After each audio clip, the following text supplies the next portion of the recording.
So the story kicks off at this airport in South Korea, where there's this guy named Ryu asking some really weird questions at the reception desk. He's like, which flight has the most passengers on it? But the receptionist straight up refuses to tell him. So then he goes up to this other guy, Park, who's there with his daughter Sumin, and starts asking him bizarre questions too. But Park just grabs his daughter and walks away. Now Ryu heads to the bathroom and makes a cut on his body, and I'm talking he literally inserts a capsule inside himself. Meanwhile, we meet this police officer named Ino, who's at the airport talking to his wife. She's heading out on vacation. When Ino gets to the office, he receives this video of some guy talking about hijacking a plane. So he and his team rush to the guy's house. Inside, they find a dead body wrapped in plastic, and that's not all. They discover all these video recordings of this dude spraying some kind of powder on rats, and the rats just start dying. It was a virus. On the other side, Ryu boards a flight to Hawaii, and guess what? Park and his daughter are on that same plane. So is Ino's wife. After takeoff, Ryu goes to the bathroom, takes out that capsule, pours it into a spray bottle, and sprays it all around.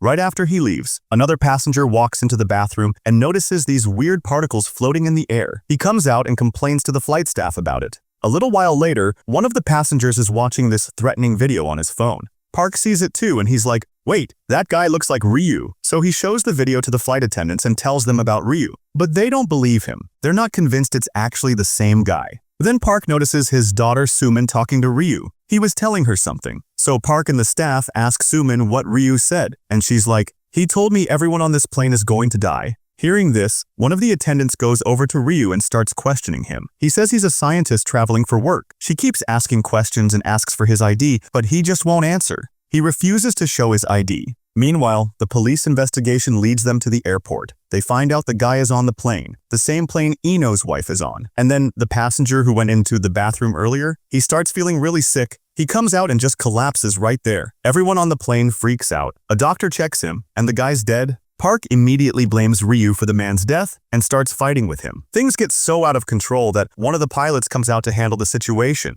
Turns out, Park used to be a pilot himself. The pilot actually knows him. He asks Ryu for his ID, but Ryu tries to run. The passengers grab him. That's when he pulls out the virus spray and starts spraying it everywhere. The authorities are notified about what's happening. They look into Ryu's background and find out he was a microbiologist at some multinational company. This is the same guy whose house had the dead body and those experiment videos. Ino suggests they negotiate with Ryu and get the antidote for the virus, so the pilot goes to talk to him, and the authorities are listening in. But Ryu says, no one on this plane is going to survive this virus. Right after saying that, he starts feeling sick too. And then the plane suddenly starts dropping because the main pilot has also died from the virus. The plane's about to crash when Park manages to take control and stabilizes it. After this, one of the passengers records everything happening on the plane and sends it to the news. One by one, passengers are dying from the virus. So they make a decision. Anyone infected will stay on one side of the plane. Sometime later, the plane reaches America. Everyone's excited, thinking they can finally land. But then they get a message from the US authorities. You cannot land here. We don't know enough about this virus and we can't risk our people. With no other option, Korean authorities tell the pilot to fly back to Korea. Meanwhile, Ino finds out about an employee who was close to Ryu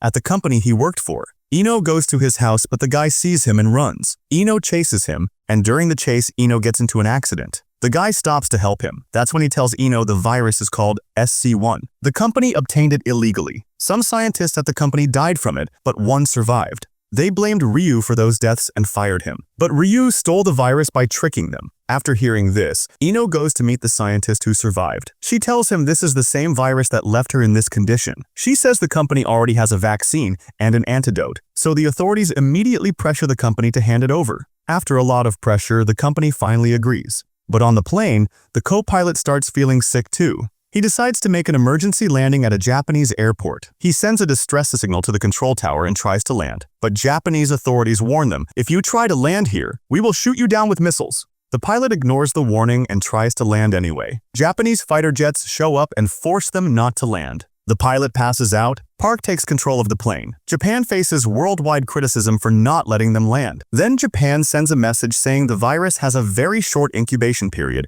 so no vaccination will work. Hearing this, people in Korea start protesting against letting the plane land. On the other side, Ino does everything he can to save the passengers. He asks the scientists to test the vaccine, but they refuse. So Ino forcibly injects himself with the virus and demands they test the vaccine on him. High-level authorities show up and see that. The vaccine isn't working. Under pressure from the protests, the Korean government also orders the plane not to land in Korea. This news spreads all over social media and the news. The passengers lose all hope. They decide they're not going to land the plane anymore. Park sends a message to Korean authorities. "We're not landing. This is our last message." And he cuts off communication. Passengers start making video calls to their families one last time. But then, the vaccine starts working on Eno. He begins to recover. The radio tower immediately tries to contact the plane, but the communication system has been turned off. Families are told to contact the passengers and tell them the news. Hearing this, everyone on the plane is overjoyed. They turn the communication system back on. They're supposed to land at the nearest airport, but there's a problem. They're running out of fuel. They won't make it, so they decide to land at a small airbase nearby. But the runway there is really short. There's a huge risk the plane could overshoot and crash. But Park circles the airbase to reduce momentum and lands at just the right moment. Sometime later, Park visits Eno. The virus has left Eno permanently paralyzed, but because of his courage, all the passengers were saved.